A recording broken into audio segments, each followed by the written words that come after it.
we can start. Good morning, everyone, and thank you again for joining us on another Saturday morning. So, as a lot of you joined us last week, so you know we are doing a two-part series on U.S. presidential elections. Last week we had Professor Harsh Pad speak on the overall impact what recent U.S. elections historically have had on the global geopolitics. This week we have Ambassador Meera Shankar, who will be looking at the current elections and what's at stake. And I think it's great to have her because she has been India's ambassador to US. So it'll be great to hear her views. But before we go into her session, we'll just give us a few housekeeping rules. So as you all know, we are a knowledge sharing platform where we try to bring people from different walks of life, right? Scholars, practitioners, academics together to have a good discussion, have a constructive dialogue. We call these fireside chats also because we want to keep it informal. And it's a way for everyone to connect with peers all across the world. And we'll be really glad to have people join from Europe to early in the morning, well, it's really early, to Singapore, to other parts of the world. So Australia also I've seen. So thank you so much, everyone who joins us. And like a lot of you know, we have an explainer series going on. We put them on YouTube where we just give a very brief explainers on various topics. This week's is on the US presidential elections and the foreign policy. And like you all know, there's a Pioneer series going on. Next week, we have historian Rana Safi speaking to us, and she's going to speak on history in the digital age. So what are the challenges, what are the good things, what are the bad things that come up? And after that, we have Sutapa Sanyal, who's a former IPS officer, who will be speaking with us. So I know a lot of you keep a track of our social media pages, do keep a track of it going forward to get details about it. Another thing is next week we'll be having a session on Bihar elections, which is not on a Saturday. It's going to be on a Thursday evening at 5:30. We'll be putting the details on social media. So we thought it would be a great way to have a dialogue. It's a dialogue series that we are launching, and which will be a discussion around the Bihar election. So do check our social media pages for that. So the community guidelines, I know Shreyas does put them in the chat, but I will just go over it. Just respect the views of others, but please express yourself. Put your questions, comments. We welcome different views in the chat section.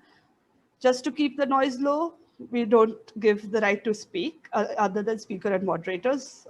And just respect intellectual property, anything that you want to use. Take speaker's consent. If the moderator said something, take their consent. Obviously, and just the language that we use, just keep it civil.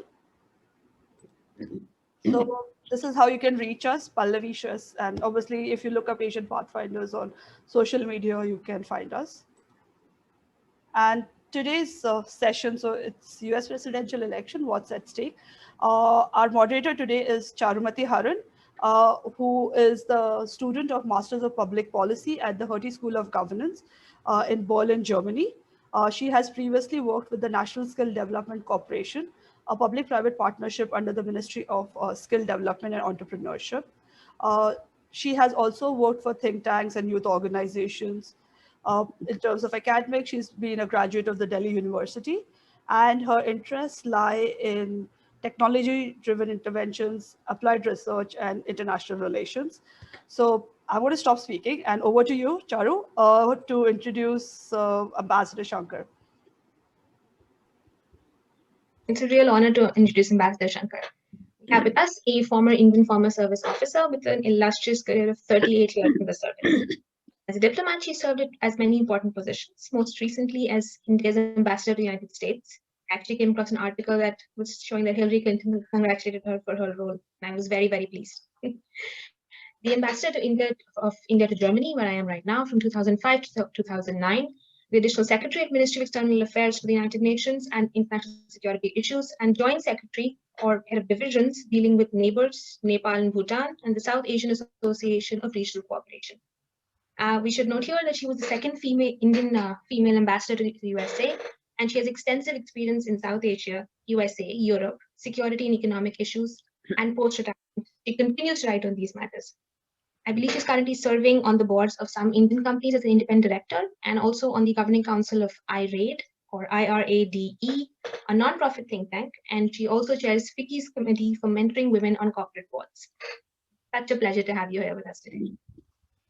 Thank you so much, Pallavi and Chalmati.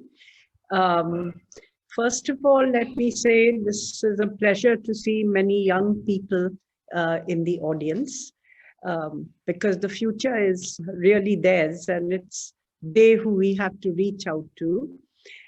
This election, the US election, is one which has aroused unprecedented interest all across the world. And this is because the US is such an important global power that whatever policies it adopts impact the entire world. And today in the US, you can see two candidates who have very different approaches to social, economic, and even foreign policies. So in that sense, the choice before the US is pretty stark. It's not like there are just nuances of policy which are different.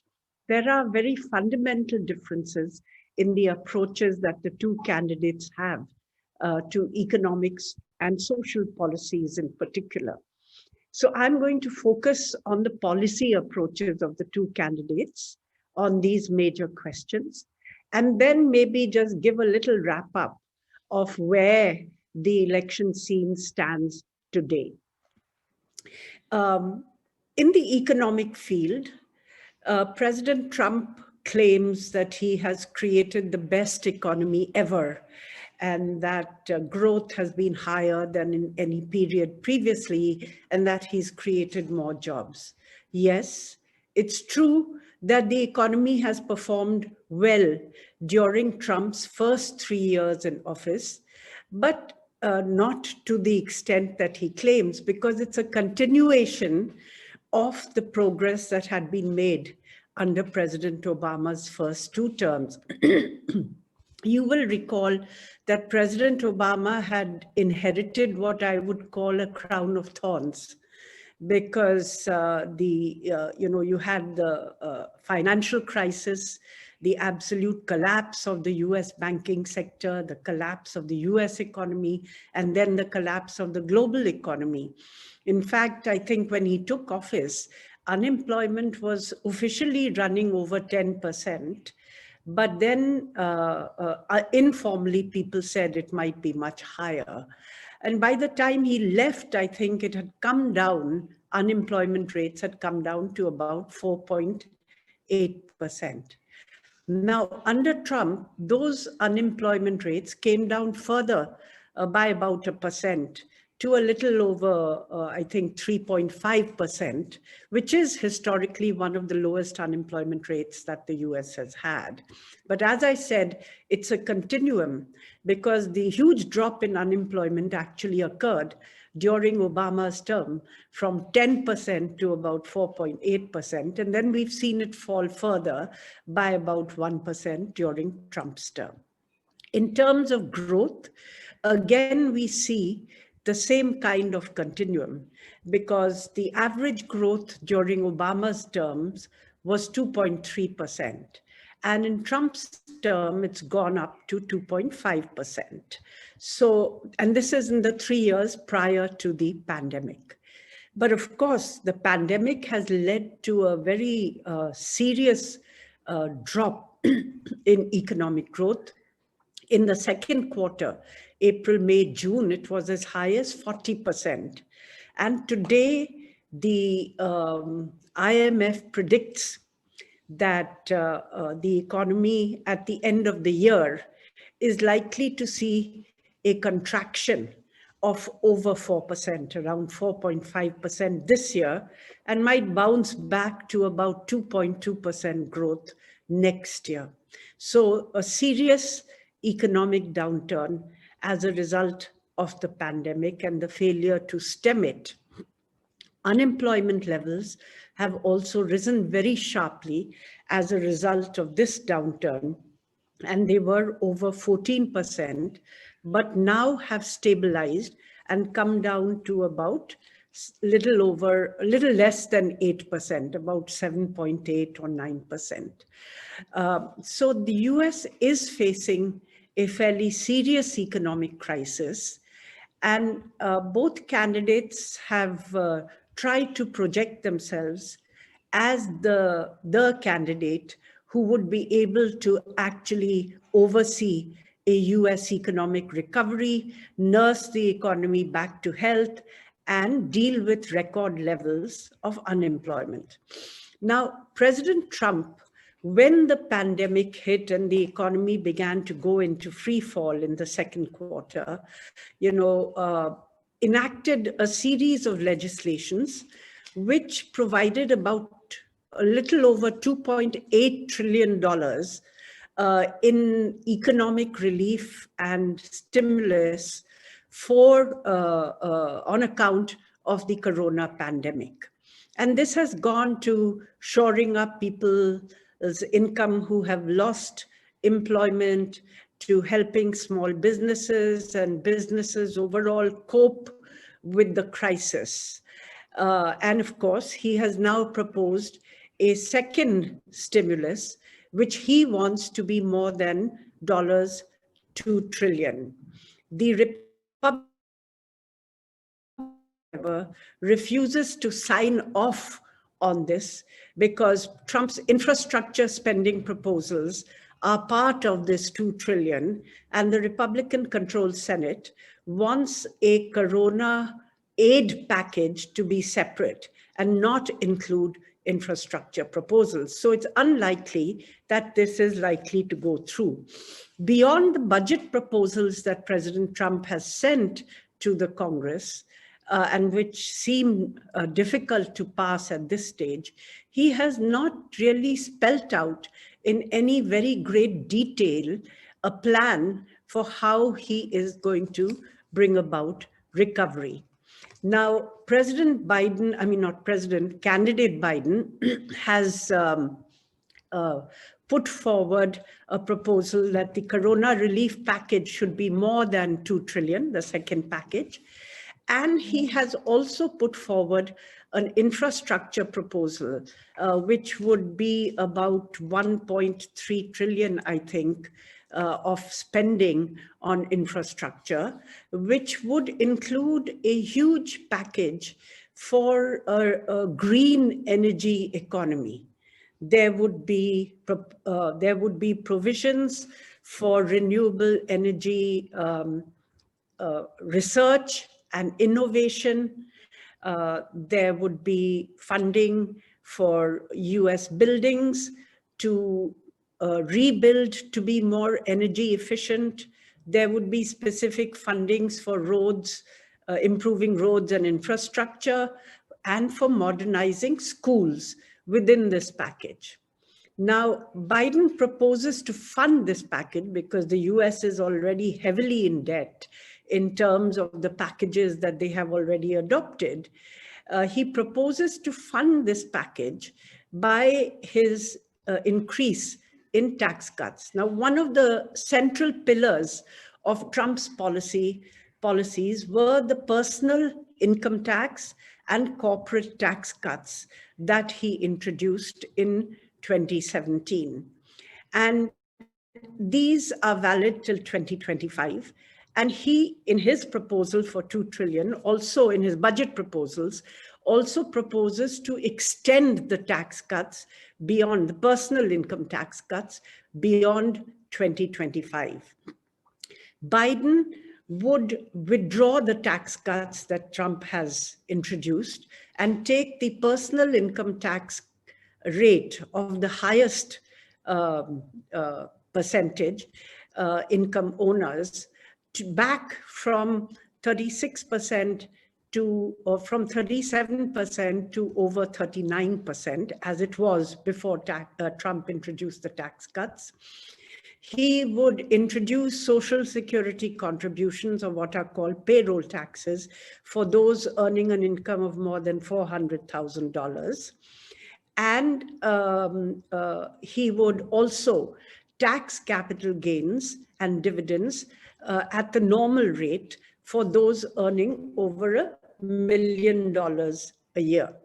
Now, most of his tax increases would be borne by the top 1% of income earners in the US, almost 3/4, and the rest would be borne by the high income earners. So it's not going to touch, these tax proposals don't touch the middle class, don't touch low income earners. And according to various calculations, this might provide a little income over 5 years. And over 10 years, it's calculated it could probably provide over 4 trillion in additional income.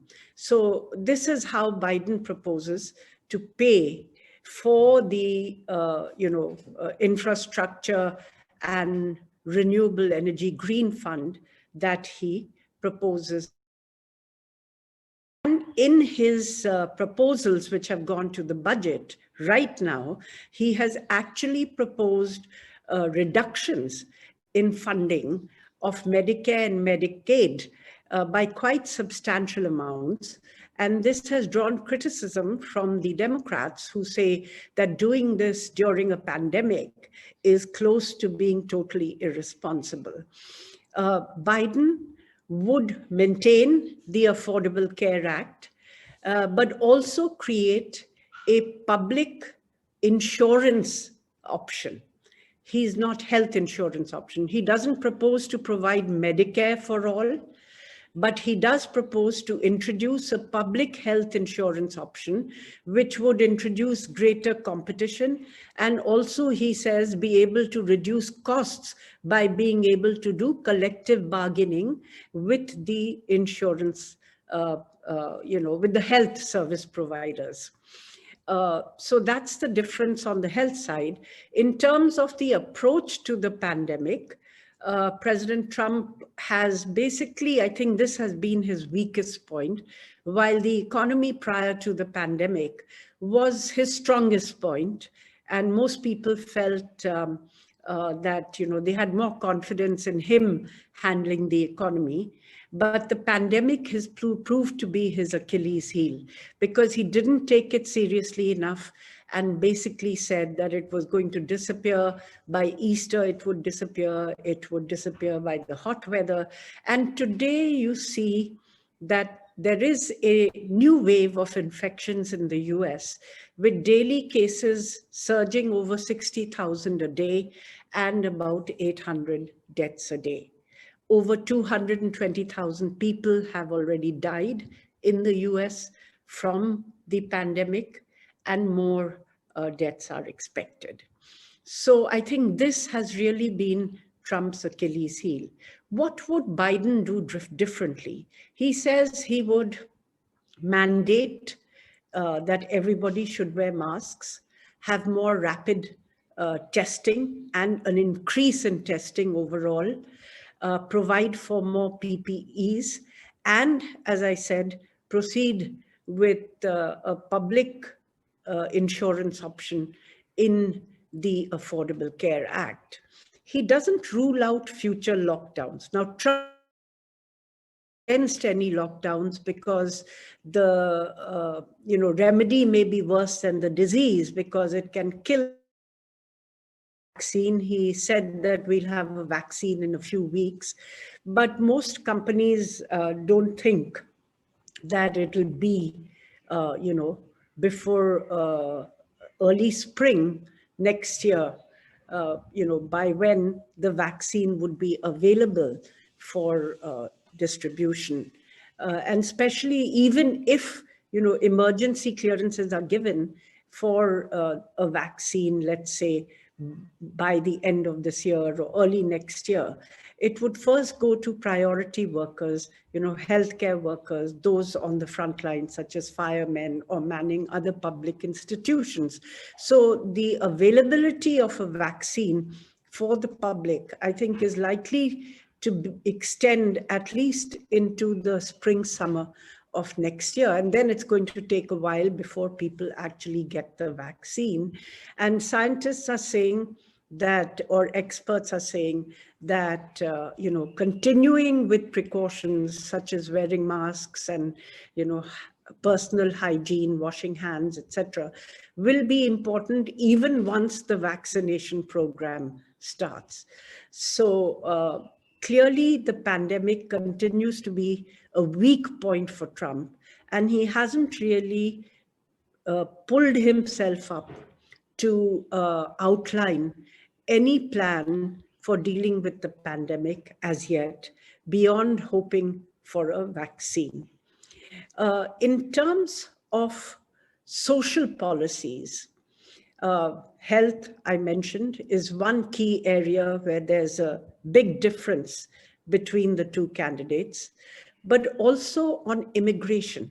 If you were to look at the issue of immigration, then this is one of the key pillars of Trump's first presidential agenda. He has talked of limiting immigration. He has, put in place intercept or arrest and deport policies. He has separated children who have come illegally from their parents and put them in cages on the border, which has attracted a lot of criticism from the Democrats. And he has also, in pursuit of his Buy American, Hire American, and America First agenda, also restricted visas for immigration as well as for employment or short-term employment in the United States. On immigration, he has cracked down on asylum seekers, denied visas to individuals from certain Muslim countries, claiming that this poses a risk to the security of the United States. And he has promised to build a wall, of which he has managed to build certain sections along the border with Mexico. Now, as far as India is concerned, family visas for immigrant families, which used to allow family members to join their families in the United States, have been stopped by Trump. So he doesn't want, to give visas for families to reunite in the United States. The whole processing of green cards actually was stopped for 2 months, for 60 days in this year. And there's a huge backlog of green card processing.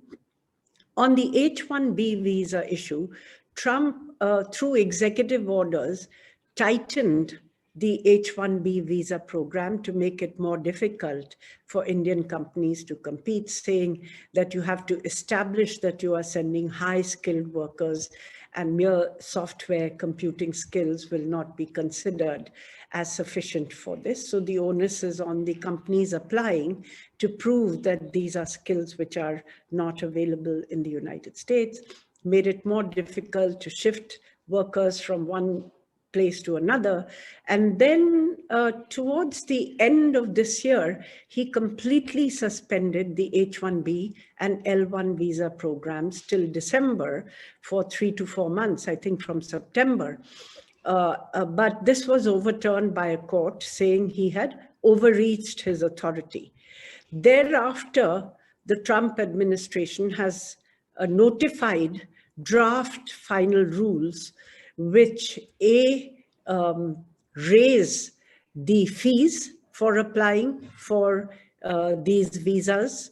Any companies applying for these visas now have to pay a far more hefty fee, and also raise very substantially the prevailing wage qualification, because these experts are supposed to be paid the prevailing wage, and that has been raised by almost 40% under the new draft guidelines, which would make it almost impossible for companies to competitively bring in employees from outside, and would push them to hiring more within the US, which in turn would knock at the basic competitiveness of Indian companies in the US market. Even though over the last 3 years of the Trump administration, most Indian companies have begun hiring far more locally, I think if this actually unsettles the whole visa program, then I think it would be an additional knock to their competitiveness. We have to wait and see where this goes, because again, it has been subject to legal challenge. So if it's overturned, then it's a different issue. But right now, these rules have been notified and the prevailing wage rate has already been enforced, I understand. As far as Biden is concerned, he will face the same protectionist pressures that Trump has faced from workers and the working class left behind by globalization. And indeed, many of these were the constituency which shifted towards Trump from the Democratic Party in the last election. And it was Trump's ability to win over these sections who had been left behind by globalization, which in a sense helped him to win the swing states, particularly states like Michigan, Pennsylvania, and so on, which came as a surprise and led to the defeat of Hillary Clinton. So Biden would be subject to the same pressures, but he has said that he will overall support immigration to reunite families, reintroduce asylum for asylum seekers, that they can apply in the US. Right now, Trump has said they have to apply from the countries, from their own countries. They can't come to the US and apply for asylum. So Biden would reintroduce this. He would also remove the caps on merit-based immigration and speed up green card processing. For students, he would again perhaps be more liberal in terms of allowing them to stay on for certain periods with work visas, in tune with his emphasis on encouraging merit-based immigration. And on the H-1B and L-1 visa programs, his position has been a little more ambiguous. He says he will review these programs to make sure that they don't impact adversely American workers. So it's a very general formulation, and we don't really know what this means, but it's quite likely that the higher wage rates and so on might continue, might be reduced, because many of the US companies, you know, Microsoft, Google, Facebook, etc., have actually faced problems. They are amongst the biggest users of the H-1B, L-1 programs, and they have also faced problems. The US National Association of Manufacturers has also opposed these regulations, as has the US Chamber of Commerce. So there are enough US commercial interests which might bargain with a new administration to moderate some of these policies, but we don't really know, because, as I said, the same pressures will apply on Biden. And while he'll be more liberal on immigration per se, I'm not sure whether he would really have a, you know, significant departure from the Trump policies on these visas. But it depends a lot also on the economy. If the economy takes off or recovers quickly and you see employment bouncing back, the political pressures on this account might ease and you might see a little moderation. We saw this under Clinton when there was a lot of pressure on the B-1 visa, and then the economy boomed. And suddenly, from the cap of 60,000, which was in place, they were giving many more than the 60,000, B-1 visas, etc. So their own requirements drove the moderation, and we have to wait and see if that happens in this case. If you look at student policies, then again, there's a difference, because a large part of the left wing of the Democratic Party has pushed for free university education to break the kind of plutocracy, they say, that the US is becoming, where those who have privilege, again, get to entrench that privilege because they have access to better education at the university level, since it has become so expensive. And most students enter the workforce with a huge amount of of private debt. So much so that as a result of this, students have had to gravitate towards higher paying jobs, which actually, like in finance or investment and so on, rather than go into areas such as school teaching or even health, where they might find more job satisfaction. So this very high level of student debt is skewing the job market, and B, also leading to entrenchment of privileges, reducing social and economic mobility in the US system. So a large part of the left wing of the Democratic Party has been looking to provide students with free education. Now, Biden has not said that it'll be free, but he has promised to provide $10,000 debt, to waive debt on $10,000 immediately for all students who are in public colleges and whose income is below a certain level, which would cover low income and low middle income families.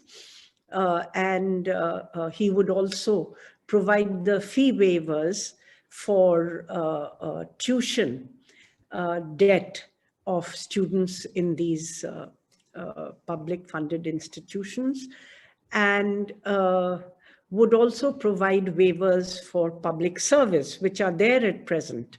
Now, President Trump proposes to do away. So if you've served, for instance, if you've served in the army, you get to go to university free in the US. Your tuition and charges are taken care of. Now, Trump proposes to do away with this in his latest budget proposals. He proposes to do away with providing free university education in lieu of public service.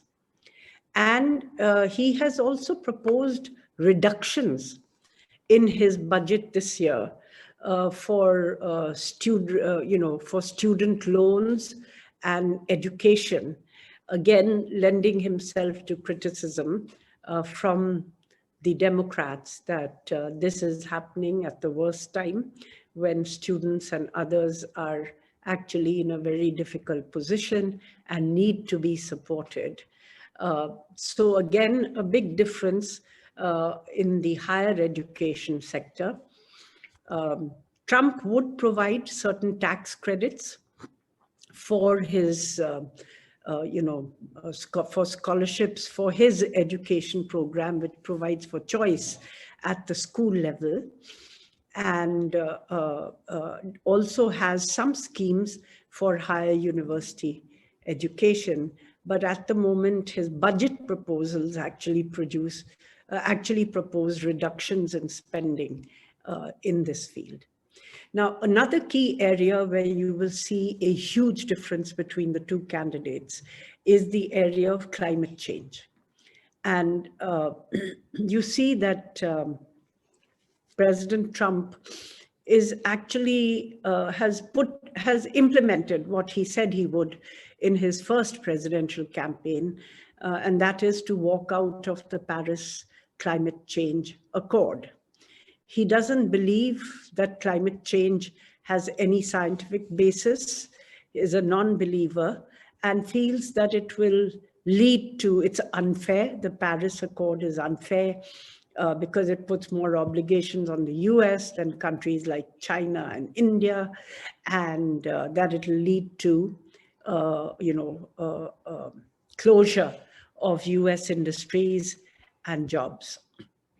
He has provided a fillip to the fossil fuel industry and given a large number of permissions for new exploration of oil, gas, and including fracking. And though he claims that he has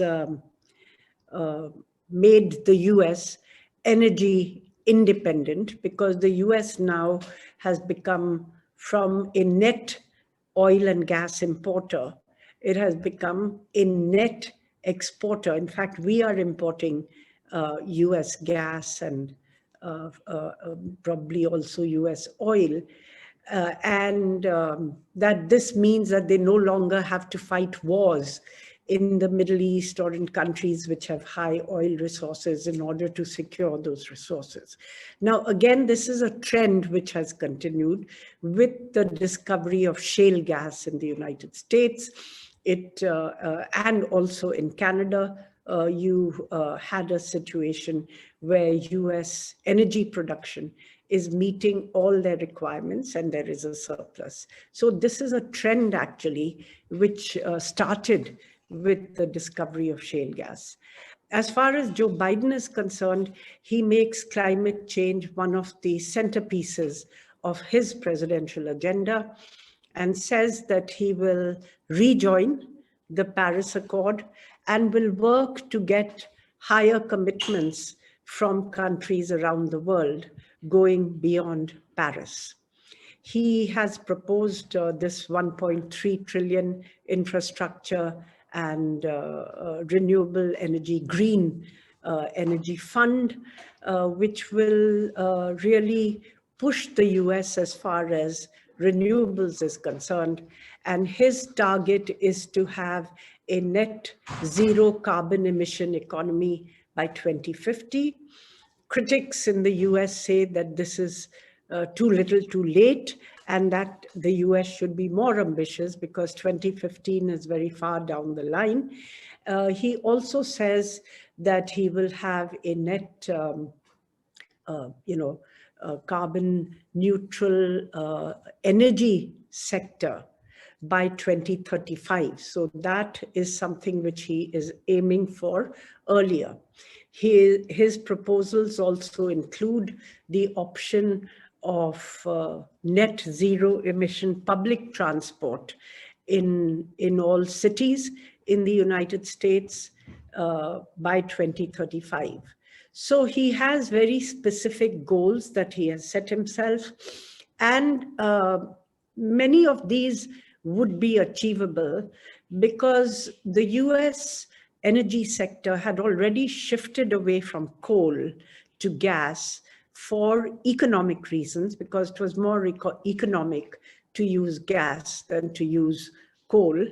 And if there is a push in green energy, then you will certainly see a change. He also proposes to set up about 500,000 electric vehicle charging stations across the US to provide a fillip to the non-fossil fuel private transportation mode.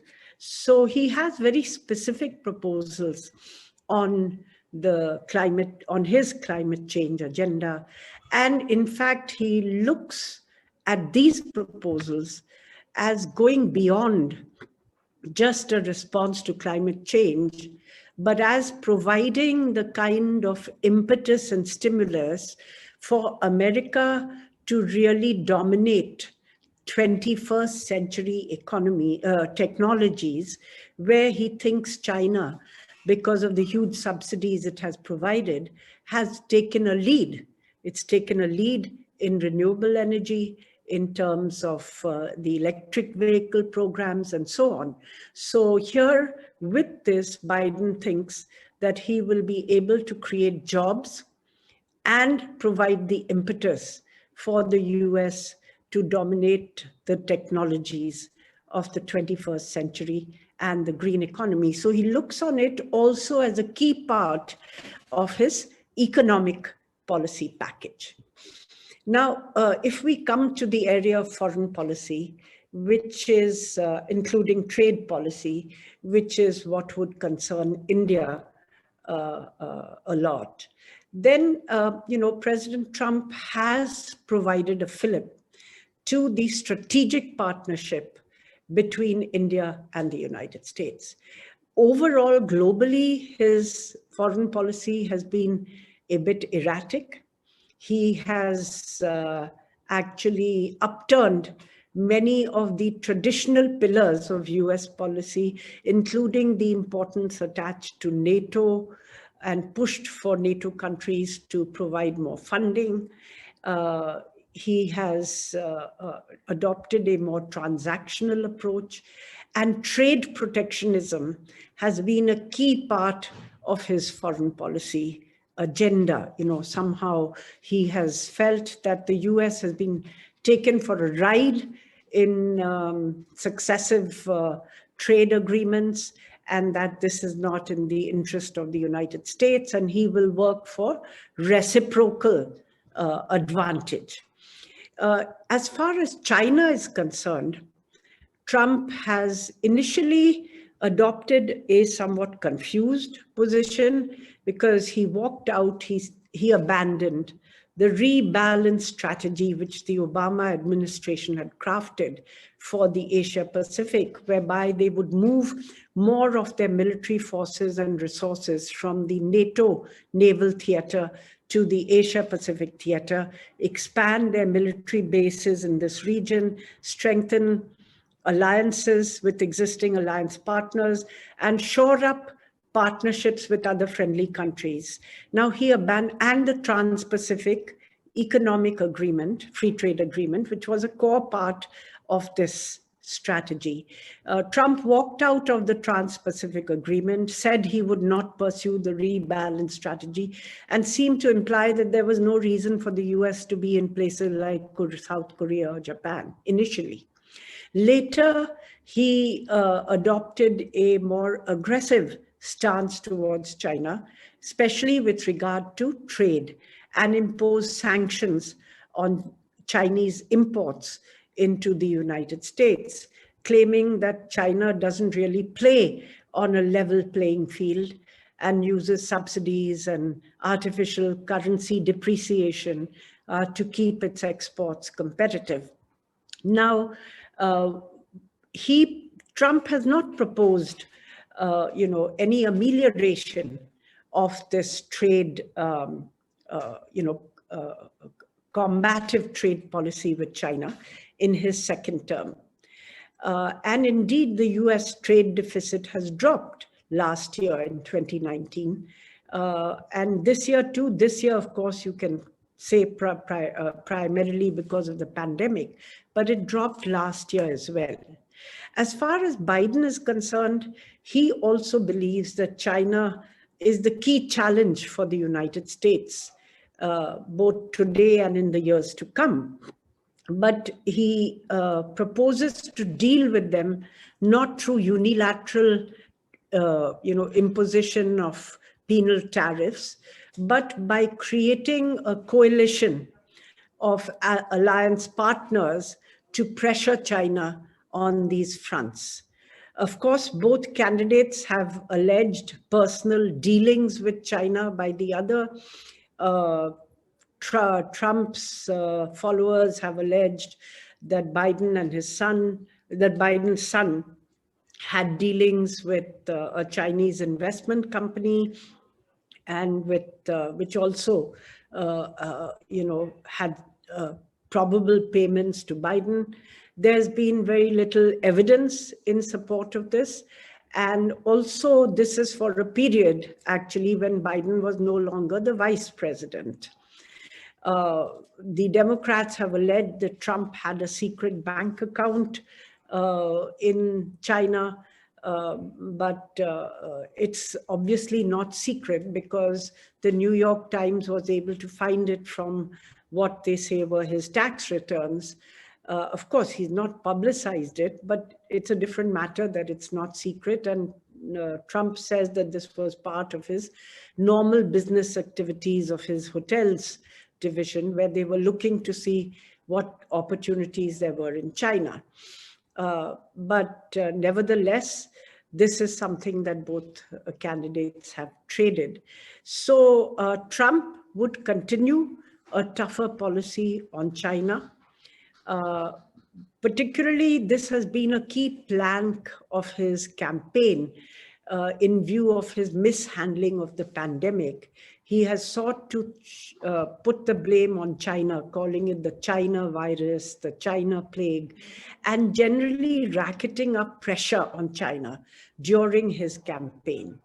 Biden has also made some tough sounding statements on China, but has refused to be very specific about what he will do.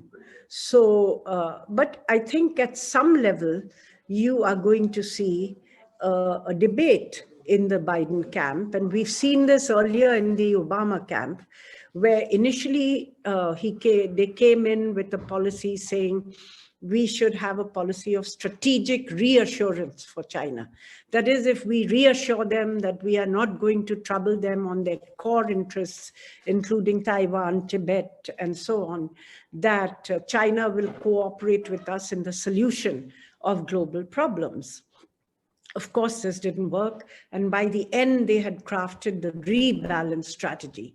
Now, the speculation is that there could be a tussle in the Biden camp between climate change fundamentalists who see that as the priority issue and therefore the need for China's cooperation, and trade hawks and the left wing of the party, which would continue to push for tougher trade policies on China. So where the equilibrium is going to lie, I don't know. But the general mood in the US is unfavorable to China. Over 70, in a recent Pew survey, I think over 70%, maybe as much as 74% of Americans said that they disapprove of China. They don't have a positive image of China. And clearly public opinion and the reality of the fact that China is now a key challenger to US dominance will play into the evolution of policies even by a Biden administration. The Trump administration has, upgraded the Quad to political level at the foreign minister's level. And now the Quad is exercising as a foursome with Australia due to join the next Malabar exercise. We would have to see how far a Biden administration would give importance to the Quad. Of course, there's been a certain tentativeness about the Quad because different countries have concerns about China, but they also have equities in China.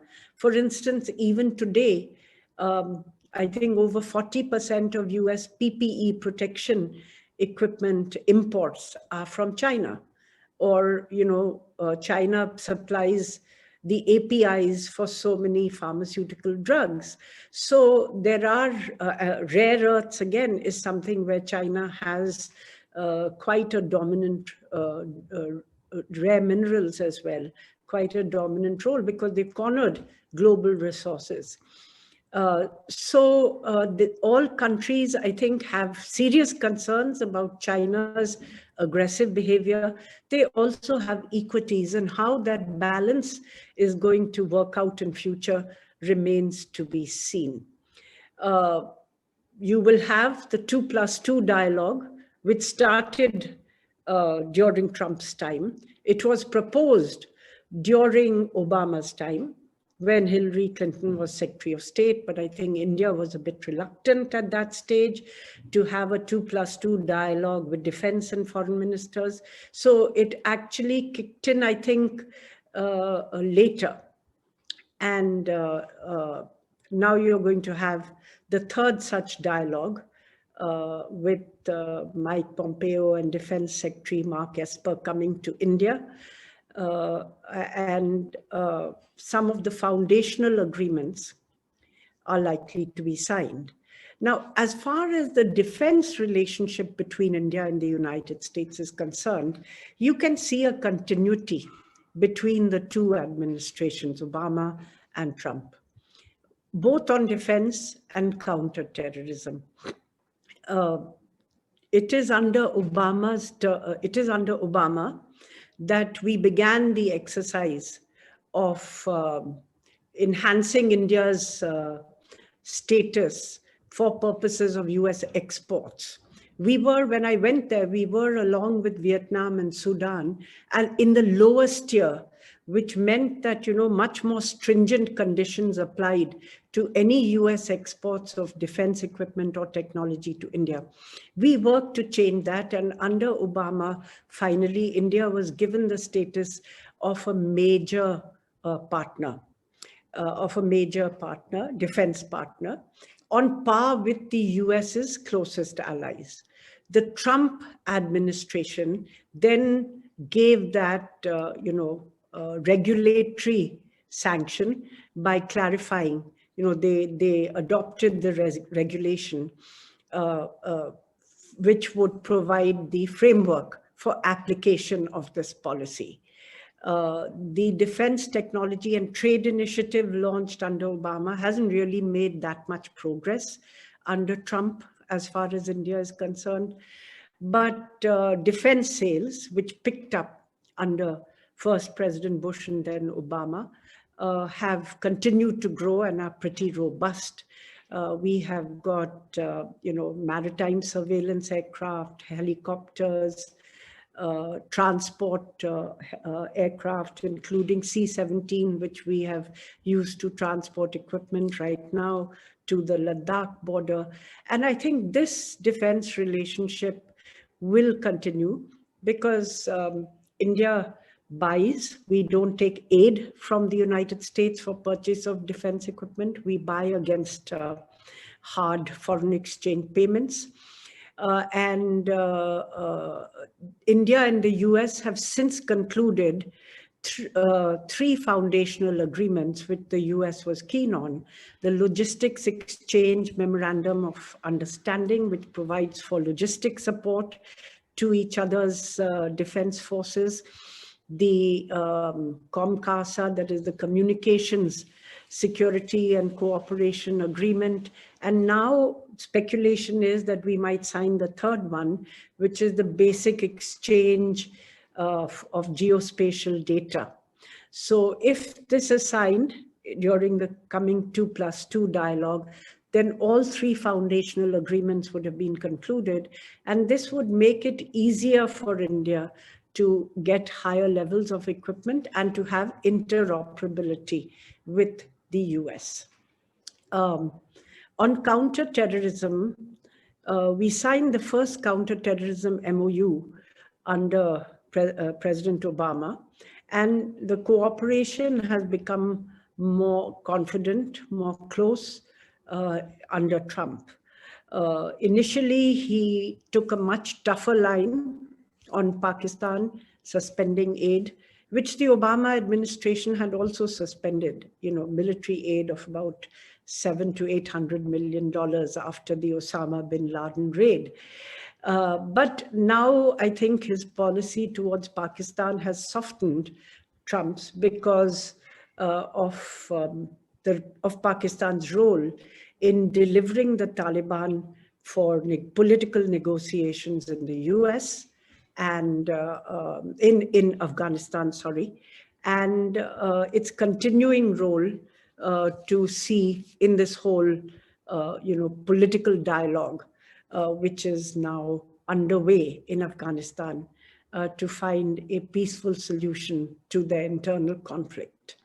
So Trump has also eased pressures on Pakistan, but we have to wait and see how a Biden administration will act. Though his campaign has been very particular about clarifying that he will have zero tolerance for terrorism, irrespective of where it emanates.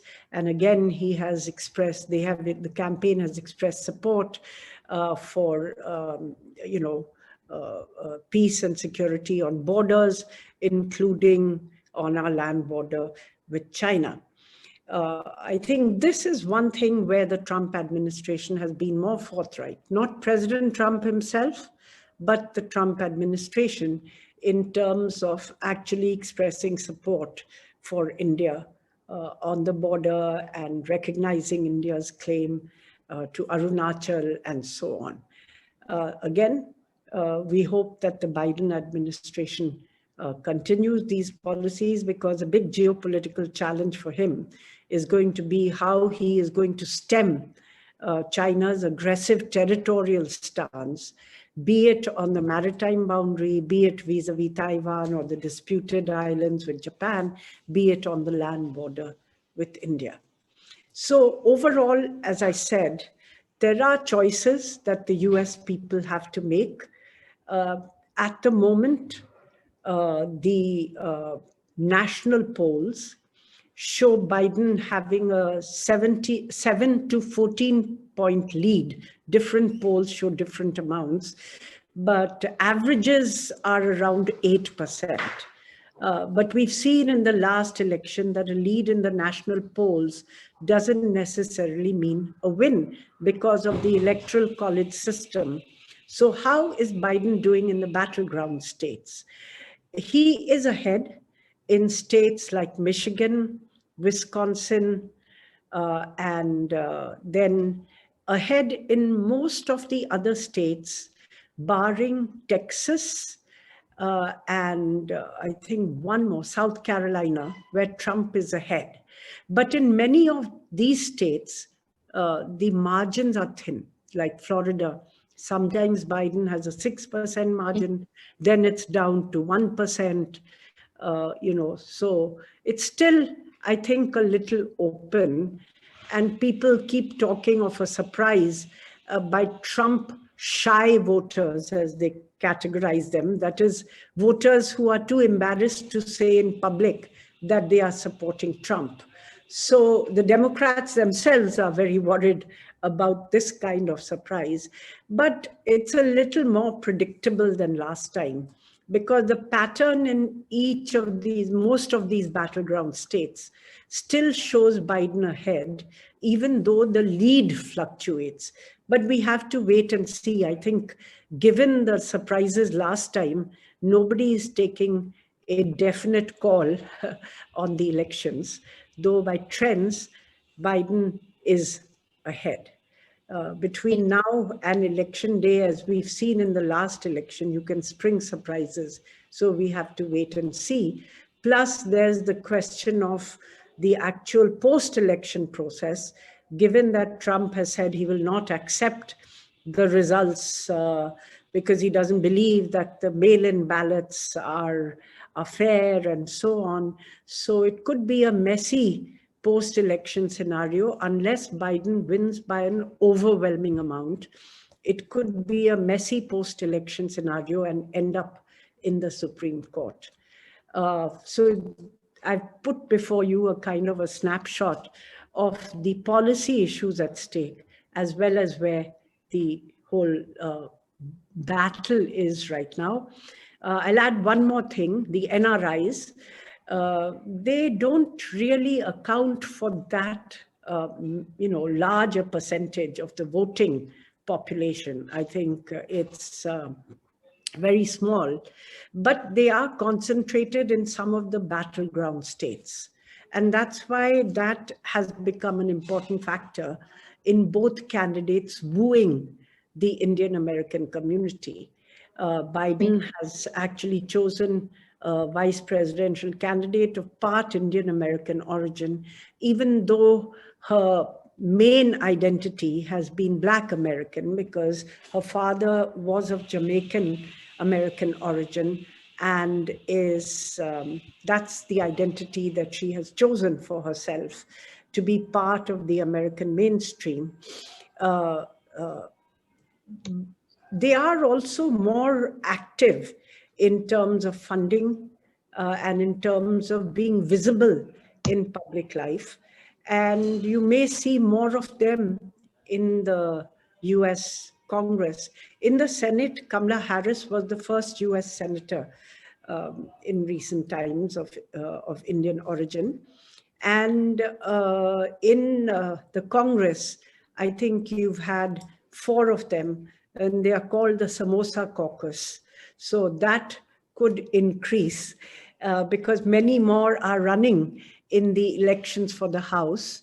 And even in the Senate, some of the Democratic candidates are putting pressure on seated Republican candidates, for instance, in Maine, Susan Collins, and so on. So you may see a slight increase in the number of Indian Americans in the House in particular.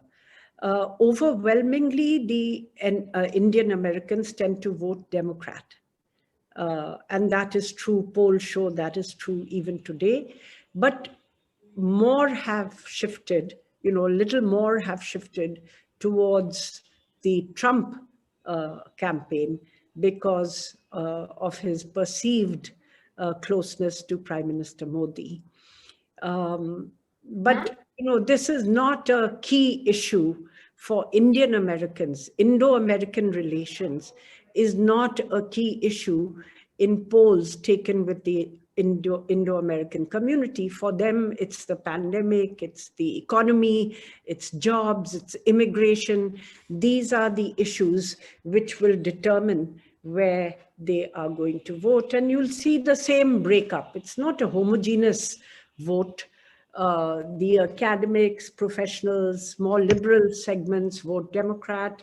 The richer segments who obviously want lower taxes vote with Trump. And you're going to see the same lineup this time. So having given you a kind of a bird's eye view of the policy choices of the 2 candidates and the implications for India, I would welcome questions from the audience. Wonderful. And we do have several questions, so I'll move on to them very quickly and I'll collate them as far as possible. Since we ended on discussing India-US relations, our very first question links to that. The question relates to what kind of issues, structural, ideational, or strategic, would hinder India-US relationships? And if Biden does win, can we expect India to participate more actively in the Quad? Firstly, let me say that there has been a bipartisan consensus on building the relationship with India. Let's look at, the past few administrations. President Bill Clinton initiated the opening up to India. President George Bush, with his nuclear deal, took it a step further. President Obama, with his major defense partner status and the increase in defense cooperation, took it still further. President Trump, with his emphasis on the Indo-Pacific and on a stronger counter-terrorism posture overall, has taken it further. So you see that there is a bipartisan consensus in the United States to build a relationship with India. And why is this? It's not because, we are natural friends and so on. It's driven by the convergence of our interests in Asia. And those interests really are driven by the challenge posed by China in the Asia Pacific, in the Indo-Pacific. How do we handle that? For the US, clearly as it looks to confront the geopolitical, economic, and technological challenge posed by China to US dominance, it relies on itself, but it also relies on its partners. And if you look at the Indo-Pacific, India is one of the credible partners in terms of size and capacity in this area, who could potentially at least help to create a balance to keep China, in. And as far as India is concerned, India is also a big market for the United States. Right now, our economy isn't doing so well, but it will bounce back. And in the future, the predictions are that eventually it would become the third largest economy, not just in PPP terms, but also in real terms. So when you're looking at growth markets of the future, clearly India is one. And then if you look at this whole issue of democracy and development, whether it's possible to combine the two, then India's success actually is something which the world should have a stake in. Because if we succeed, we demonstrate to countries around the world that it is possible to have political freedom and combine it with economic development. As far as India is concerned, why do we need the US? For the same reasons, in terms of creating any kind of potential balance, in a sustainable balance in the Indo-Pacific, the US would be a key country. And in terms of the challenge posed by China to us, as we've seen, very real on our border right now, then the US would be a key partner, as would other important countries in Asia, such as Japan, Australia, Vietnam, Indonesia, and so on. So India would have to work to build these relationships, given its own interest. Then the second interest we have is economic, because for us, the US is our largest export market. We don't export so much. We export the maximum single country, not EU. EU as a whole, we would export more. But the US, if you take a single country, it's our largest export market. More to the point, we have a small trade surplus with the US. It's around $20 billion or so. It varies year to year. And our IT and high-tech sectors have really grown because of the linkage to the US market. Our IT companies even today export almost 70% of, if not more, of their exports go to the US market. So actually the health of our whole high-tech economy hinges on the US. Many people in India don't realize this. And it's something which we should keep in mind, because I think bread and butter issues, technology issues are going to be the most important issues of the future. In terms of technology collaborations and financial collaboration, the US is the #1 partner for Indian companies. So, and then finally, I would say that our democratic values also provide, they're not I wouldn't say they're a key driving factor, but they provide a comfort level in the relationship. Your systems are similar, you have the same kind of free debates and so on. It's not a closed system. So there are, and finally, of course, the people-to-people contacts that we have, because about 200,000 Indian students study in the US. It's come down because of the visa difficulties and the difficulties in getting work permits after studying there under Trump. But still, it's a substantial number. And the Indo-American community overall, which is now over 4 million, which provides a bridge between the two countries. It's a community which has done well economically. Many are at the leading edges of research and business, and they are increasingly visible in public life as well. So for all these reasons, I think you're going to see stability in the India-US relationship. You will see that the trends which are there from before will continue.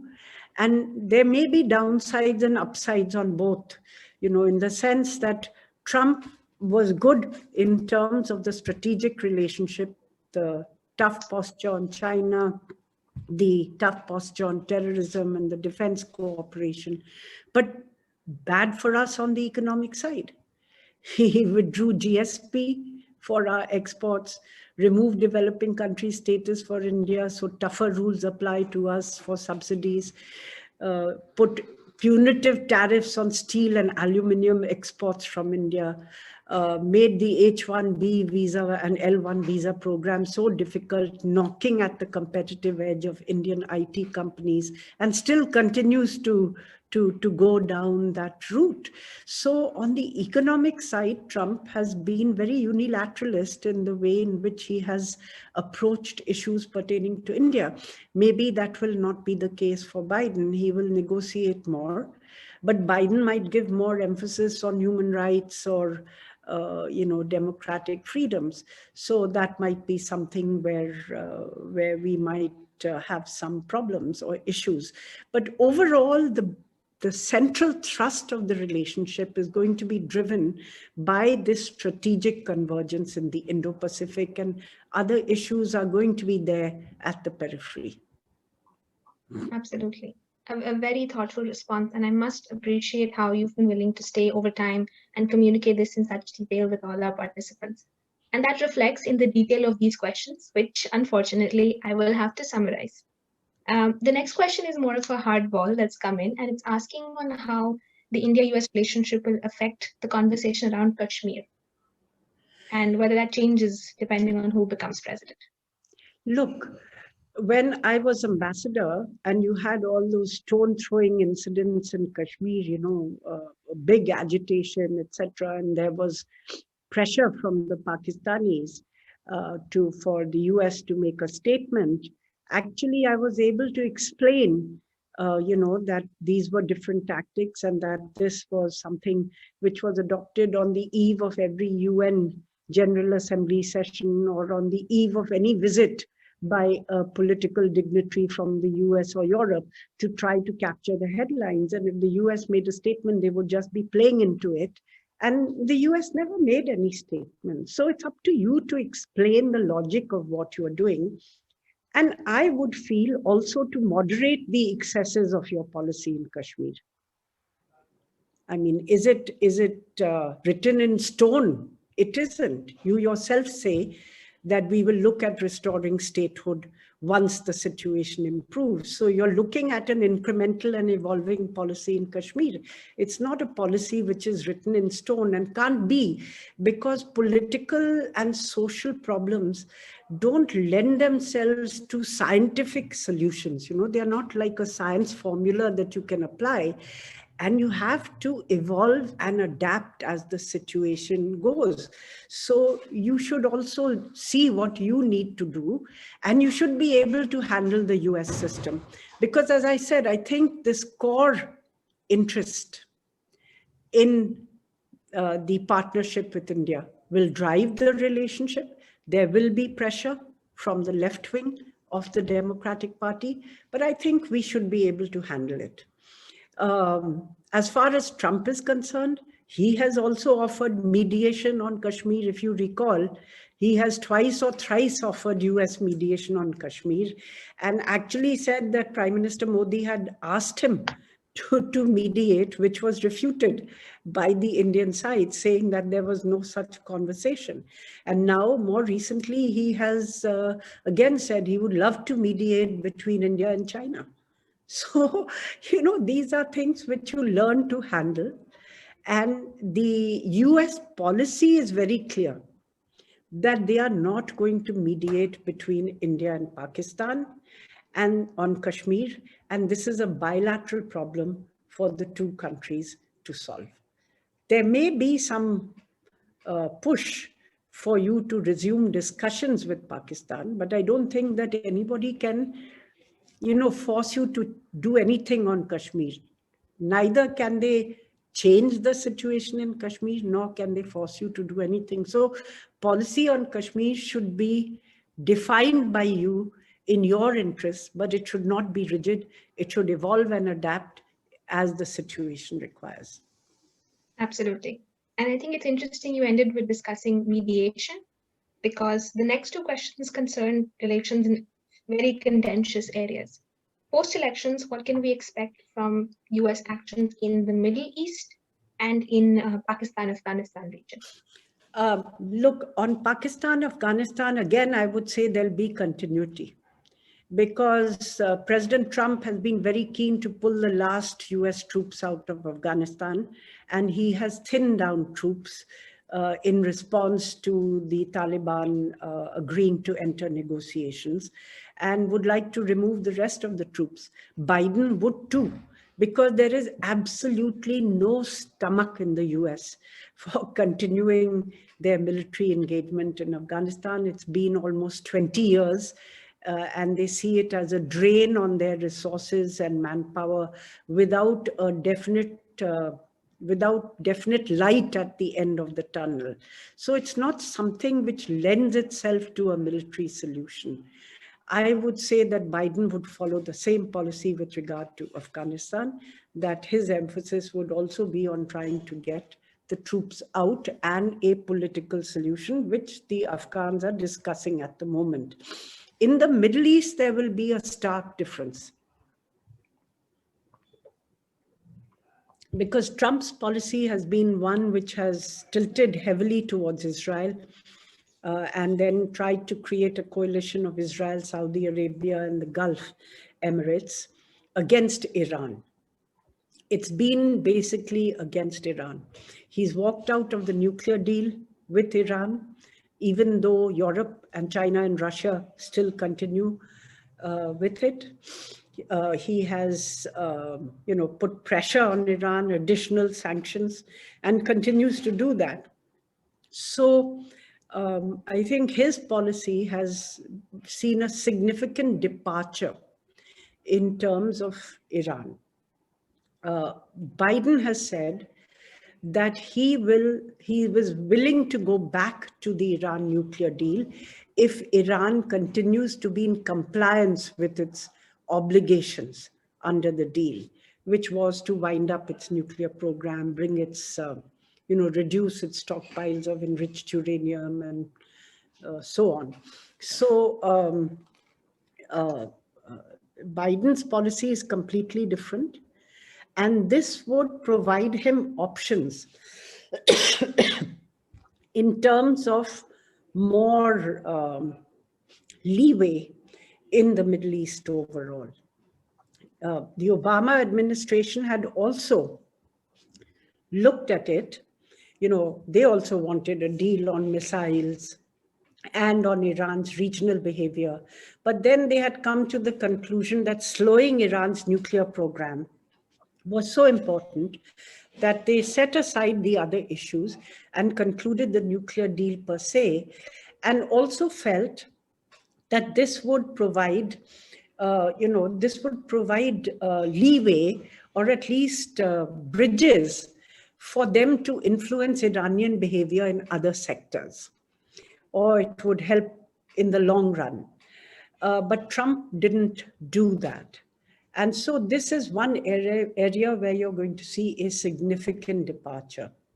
On Syria, the situation is pretty different to when the Obama administration was there. Trump has withdrawn US forces from there, keeping only a very small residual amount on the border.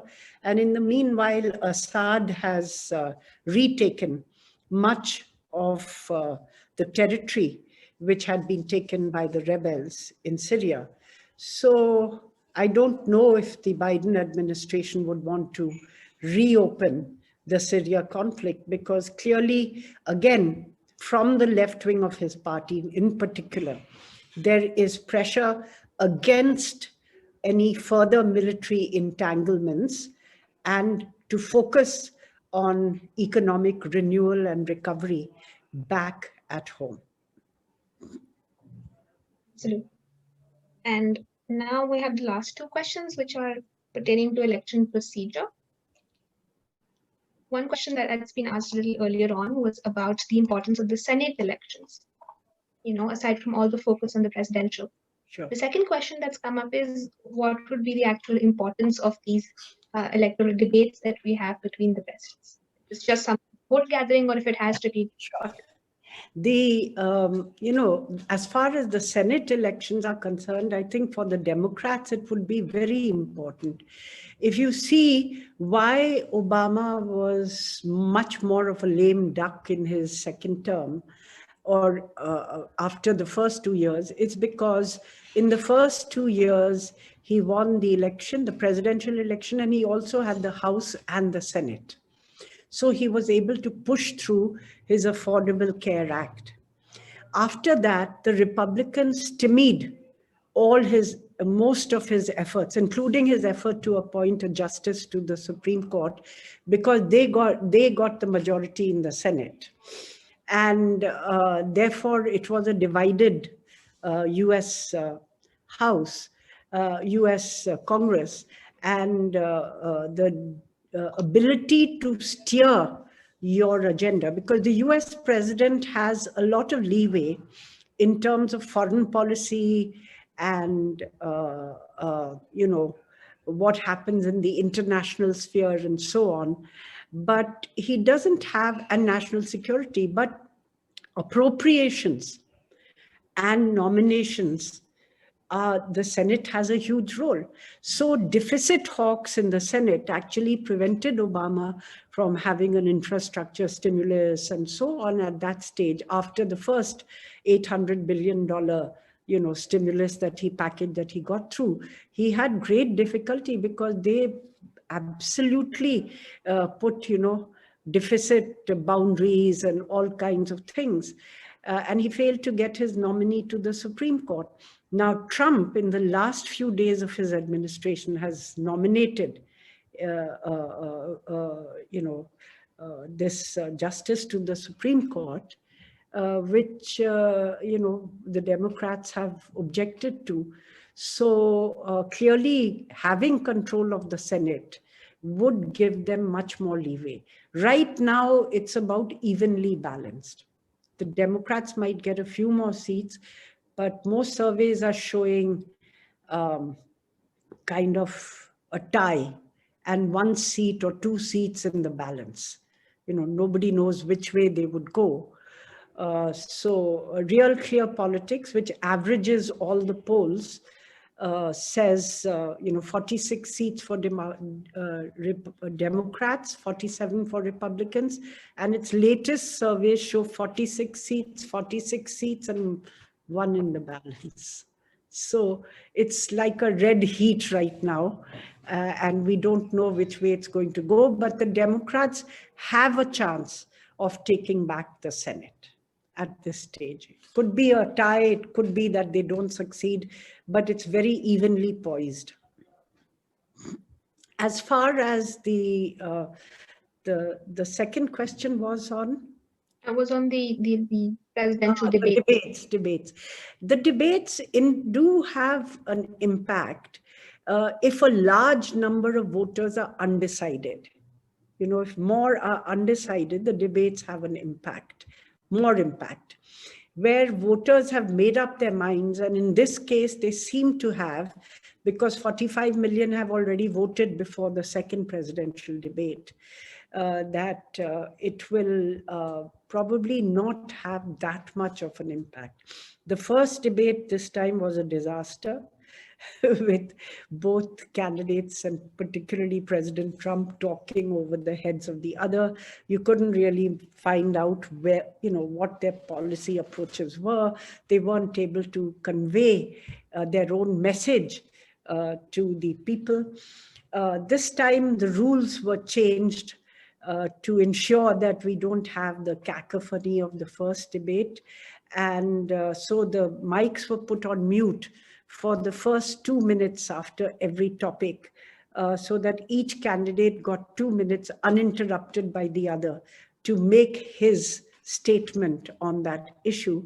Then the mics were opened, and still, the threat of the mute button was there if somebody talked beyond their time or talked over the heads of the others. So I think that really ensured that the candidates behaved better. And I think President Trump, hoping to win back some of the conventional Republican vote, which he has lost, was far more presidential in his second debate. But it's interesting that so many of those who served with the Reagan White House and with the Bush, two Bushes, have actually come out against Trump. And they have, in fact, created what they call the Lincoln Committee to really campaign against Trump in this election and for Biden. So many moderate Republicans have been campaigning against Trump. But the interesting thing is that Trump's voter base of about 42%, 43% has been rock solid, irrespective of what he does. That core continues with him, but his ability to reach beyond that, I think, has been limited. Right. And I think both the candidates are arguing that they've been fighting for the soul of America. And I'm sure there are a ton more questions we could potentially ask about these elections, but we have answered the title question. What's at stake? Quite a lot. I'll have to pass this on back to Pallavi. Charu, and thank you, Ambassador Shankar. I think it was a great session, such informative. I can see the feedback already. But thank you so much, ma'am, for making time, and thank you, Charu, for moderating such a great session. And obviously our participants for joining us again on a Saturday morning. And we'll see you next week for the session with historian Rana Safvi, and the details will be on our social media. Thank you, ma'am. Thank you.